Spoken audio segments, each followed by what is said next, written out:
Como parte del curso de entomología agrícola, a continuación se presenta el proyecto integrador de las plagas asociadas al cultivo de amaranto. Amaranthus hipocondriacus es una planta perteneciente a la superdivisión Spermatophyta, división Magnoliophyta, clase Magnoliopsida, orden Caryophyllales, familia Amarantaceae, género Amaranthus. Es una planta monoica anual que crece como arbusto y alcanza desde 30 hasta 250 centímetros de altura. Presenta tallos erectos glabros o escasamente a moderadamente pubescentes con pelos multicelulares desarmados. Sus hojas son pecioladas, de 2 a 15 centímetros de largo, ovaladas con una base estrecha o cónica y punta roma. Son glabras o escasamente pubescentes en la superficie interior. Inflorescencias axilares en espigas y terminal en panícula, con espigas densas, bractas lanceoladas, acuminadas, flores pentámeras de color rojo o amarillo. Los frutos son nutrículos subglobosos de 2 a 2.4 milímetros de largo, dehiscentes con abertura transversal, pericarpo rugoso. Las semillas son de color marrón a amarillo blanquecino, de 1 a 1.3 milímetros, presentes uno por fruto. El cultivo de amaranto es de gran importancia para pequeños productores en el centro y el sur de México, ya que se cultiva en superficies reducidas o bajo sistemas tradicionales como la milpa y las chinampas. En Mesoamérica es uno de los cultivos más antiguos, ya que se domesticó hace aproximadamente 4000 años por las culturas precolombinas de forma contemporánea al maíz. Llegó a ser utilizado como moneda de cambio en transacciones, además de ser considerado sagrado por su resistencia a las sequías y proporcionar fuerza a los guerreros que la consumían. Por sus tonalidades rojas se asociaba con el sol y se cultivaba junto con el maíz, la calabaza, el frijol, siendo parte básica de la dieta mesoamericana. Con la llegada de los españoles, este cultivo fue una planta prohibida, esto por su valor religioso ya que se relacionaba con rituales paganos. Su cultivo se mantuvo en zonas restringidas del país hasta la década de los 60, cuando se comenzó a cultivar a mayor escala debido al incremento en su popularidad. Nutricionalmente es una de las plantas más ricas en proteínas y minerales. Tiene un alto contenido en vitamina A, en vitaminas del complejo B como B1, B2 y B3, vitamina C, ácido fólico, además de ser una gran fuente de calcio, hierro y fósforo. En México existen tres principales formas de cultivo. Está la siembra de trasplante, donde se utilizan chinampas para germinar las semillas y una vez que empieza la temporada de lluvias los brotes son trasladados al terreno definitivo. Está la siembra directa, en la que se labra la tierra con yuntas y las semillas se colocan directamente en la tierra con las manos. O está el sistema intensivo. En este se utiliza equipo especializado para cada una de las tareas, desde labrar la tierra, sembrar en altas densidades, fertilizar el suelo y cosechar. De acuerdo con SADER, en 2020 la producción de amaranto superó las 5.625 toneladas, con un valor de 45.939 pesos. El principal estado productor es Puebla, con 3.750 toneladas. Seguido de este está Tlaxcala con 1.265, el Estado de México con 336, la Ciudad de México con 139, Oaxaca con 123 y por último Morelos con 9 toneladas por año. De 2019 a 2020, la producción incrementó en 77 toneladas. Actualmente, el valor cultural del amaranto se ha mantenido debido a que son una parte esencial en la elaboración de canastas de dulces tradicionales. Su presencia más importante es en las alegrías, un dulce típico elaborado con las semillas y miel, principalmente en el pueblo de Santiago Tulyehualco, Xochimilco. Este dulce fue declarado como Patrimonio Cultural Intangible de la Ciudad de México en la clausura de la Tercera Feria de las Culturas Indígenas, Pueblos y Barrios Originarios de la Ciudad de México, en septiembre del 2016. Otra presentación tradicional es en las calaveritas de amaranto que se colocan en los altares el Día de Muertos. El amaranto tiene un día nacional. Fue declarado en la Feria Nacional de la Cultura Rural 2017, organizada por la Universidad Autónoma de Chapingo, como el 15 de octubre, Día Nacional del Amaranto. A nivel mundial, el cultivo de amaranto ha ido creciendo en popularidad. En países europeos es considerado una verdura, ya que se aprovecha el tallo y las hojas, además de las semillas que son combinadas con otros granos para su consumo. En Rusia es utilizado como forraje. En China se cultiva para obtener grano y forraje, y en otros países, en menor medida, se utiliza en la industria farmacéutica y cosmética. En México, las semillas se consumen tostadas, molidas o enteras. Se utiliza para la elaboración de atoles o pinole, también en tamales hechos con harina de maíz, y los tallos y las hojas de amaranto picados. Es posible obtener aceites de amaranto que tienen un alto contenido de escualeno. Dentro de su uso potencial se encuentra la obtención de almidón. Este cuenta con dos tipos de almidón, uno aglutinante y uno no aglutinante. Si bien por su falta de gluten funcional, el uso de las harinas de amaranto no es viable en la elaboración de productos panificados, la combinación con otros tipos de harina en bajo porcentaje como de trigo le confieren una mejor consistencia sin perder su valor nutricional. Debido al balance de aminoácidos que presentan las semillas, el amaranto se ha convertido en una fuente de proteína semejante a la leche. También se ha incorporado en la fabricación de otros alimentos como en la mayonesa o panes. En los principales insectos plagas asociadas con este cultivo podemos encontrar que dentro del orden Optoptera encontramos a dos especies en dos familias, siendo Pyrgomorphidae y Acrididae. Dentro de Hemiptera encontramos a 7 familias con 3 especies. Las familias son Coreidae, Miridae, Pentatomidae, Aphididae, Thyrecoridae, Cicadelidae y Membrasidae. Dentro de Coleoptera podemos encontrar a 29 especies dentro de 9 familias. Las familias son Carabidae, Chrysomelidae, Coccinellidae, Curculionidae, Melolontidae, Meloidae, Canteridae, Tenebrionidae y Elateridae.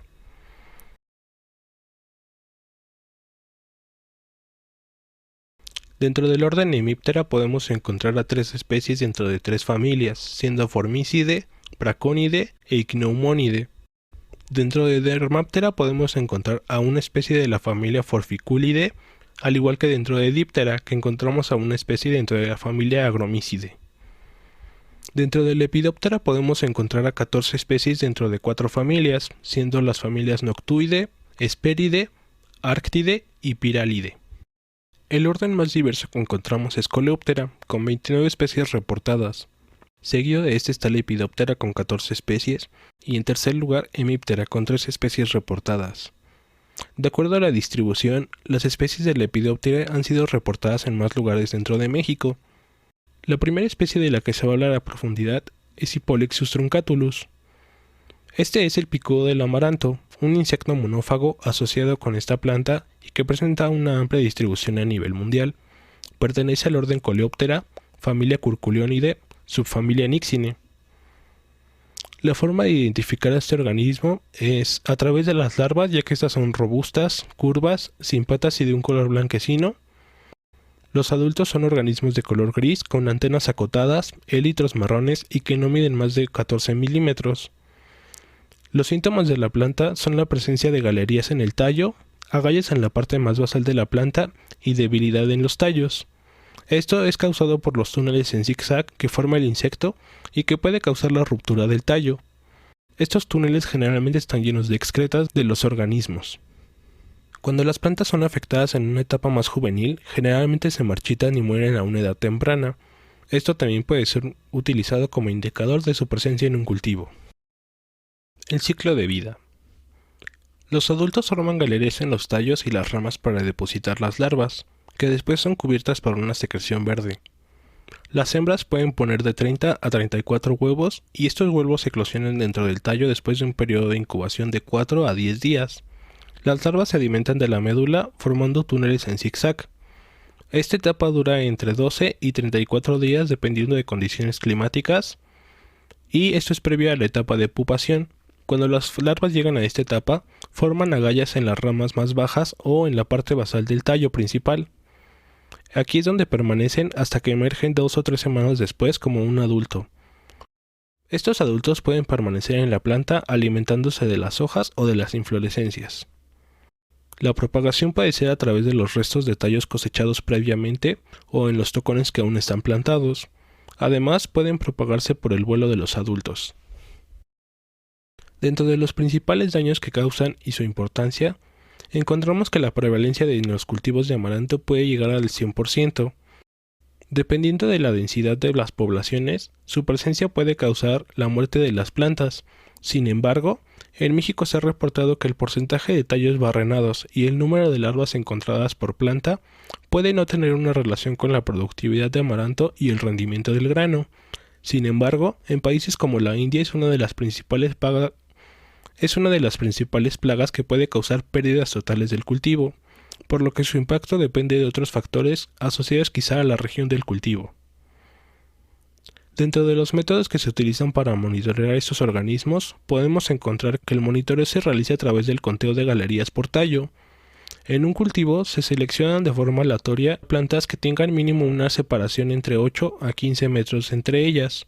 En estas se puede realizar el conteo de adultos presentes en las hojas o el conteo de larvas dentro de los tallos.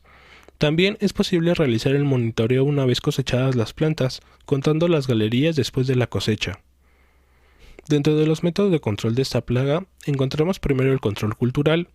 Se recomienda que previa a cada siembra se elimine todos rastros de amaranto silvestre que esté cercano al cultivo, así como la quema o entierro de los restos de las cosechas previas. Se recomienda también una revisión constante de las plantas durante todo su ciclo de vida y la eliminación inmediata de las plantas que se marchiten en estado juvenil. Dentro del control químico podemos encontrar que se utiliza extracto de semillas de neem. Estas son hervidas y el extracto es lo que se utiliza como insecticida. También encontramos el uso de malatión y de piretroides sintéticos. Sin embargo, se recomienda que el uso de estos sea de forma preventiva, ya que su efectividad contra las larvas que se encuentran dentro de los tallos es dudosa. La segunda plaga de importancia es Spodoptera exigua. Esta pertenece al orden Lepidoptera, familia Noctuide, subfamilia Amphiphyridae. Es también conocida como el gusano soldador. Es una plaga de importancia en muchos cultivos debido a su gran diversidad de familias de las que se puede alimentar, además de su amplia distribución en el mundo. Para poder identificarlo, podemos encontrar que los huevos son de color blanquecino cremoso a verde olivo. Están puestos en números de hasta 150 en el envés de las hojas y se encuentran cubiertos por escamas de aspecto algodonoso, escamas que provienen del abdomen de la hembra. Las larvas pueden reconocerse por la presencia de una mancha lateral oscura en el metatórax. El color más común es de verde olivo oscuro, aunque algunas pueden llegar a ser marrones claro. La cabeza es de color negro y el dorso presenta 5 líneas blancas angostas. Las larvas tienen una longitud de entre 25 y 30 milímetros. Las pupas son de color marrón. Tienen una longitud de 15 a 22 milímetros y presentan un par de espinas de 0.5 milímetros de longitud acompañadas de un segundo par. Los adultos tienen una extensión alar de entre 25 y 30 milímetros. Son de color café grisáceo con un patrón de bandas irregulares transversales en forma de zigzag. Las manchas son semicirculares al centro de las alas y cerca del margen dorsal del ala. Las alas posteriores son de color gris o blanco con una línea oscura en el margen. Dentro de la planta es posible identificar la presencia a través de observar los huevos en el envés de las hojas. Estos tienen que estar cubiertos con las escamas grises y poseen de 50 a 150 huevos. Cuando los huevos eclosionan, es posible observar el daño provocado por la herbivoría en el tejido de las hojas, ya que únicamente queda presente la nervadura. Cuando llegan a etapa de larva es posible observar de forma gregaria que estos están en el envés de las hojas, como se puede observar en la imagen. Su ciclo de vida. Este inicia con la oviposición de 50 a 150 huevos en el envés de las hojas, dependiendo de las condiciones climáticas como la temperatura o la humedad. El tiempo de incubación de los huevos es de 2 a 3 días. Seguido de esto está la etapa de larva, que dura entre 18 a 20 días, la de pupa, que dura entre 6 a 7, y la de adulto, que pueden vivir de 4 a 10 días. Antes de terminar la etapa de larva, estas se desplazan hacia el suelo, en donde forman una cámara subterránea que se encuentra entre 1 y 2 centímetros de profundidad. En esta generan un capullo de seda que las protege y les permite permanecer en reposo, protegidas debajo de la hojarasca del suelo. Daños causados e importancia. Estos son organismos defoliadores que se alimentan del follaje, de las inflorescencias y también son minadores de frutos. El daño más notorio es por el consumo de las hojas, ya que solamente dejan la nervadura. En las etapas más adultas, las larvas generan perforaciones irregulares y circulares poco profundas en los frutos y también en las hojas. El daño en estas estructuras puede o no causar la disminución en los niveles de producción de la planta. Sin embargo, cuando los niveles de población superan el umbral, pueden comenzar a dañar el tallo, pudiendo generar la pérdida total de la planta a causa de infecciones secundarias. Dentro de los métodos de monitoreo podemos encontrar que el monitoreo se realiza durante todo su ciclo de vida. Para la etapa de larva, en un cultivo de 50 hectáreas se tienen que revisar 200 plantas. Estas se seleccionan aleatoriamente y en ellas se revisan las hojas, las flores y los frutos. También se tienen que contabilizar los huevos y larvas por planta. Para la etapa adulta existen tapas con atrayentes alimenticios. Se pueden utilizar contenedores con una capacidad mínimo de 4 litros que tengan dos aperturas laterales de 20 por 25 centímetros, como se puede observar en la imagen. En la base de estos recipientes se tiene que colocar maleza fermentada, que se obtiene mezclando maleza con agua y dejando reposar, y la densidad de trampas por hectárea se tienen que colocar 4. También es posible utilizar feromonas como atrayente. Para esto se utilizan trampas que tienen un fondo con agua y jabón, y este monitoreo debe realizarse desde las primeras etapas de siembra. Y por último tenemos los métodos de control. Como por parte del control biológico podemos encontrar que se utilizan depredadores naturales. El principal es Chrysoperla córnea, que se alimenta de los huevos y las larvas que tienen 24 horas de haber emergido. También existen chinches del género Cinea, Celus y Orius. Estas se alimentan del organismo en la etapa de larva. Existen diversos parasitoides del género Cotesia, Metaurus, Quelonus y Trichogramma. Estas parasitan principalmente en la etapa de larva.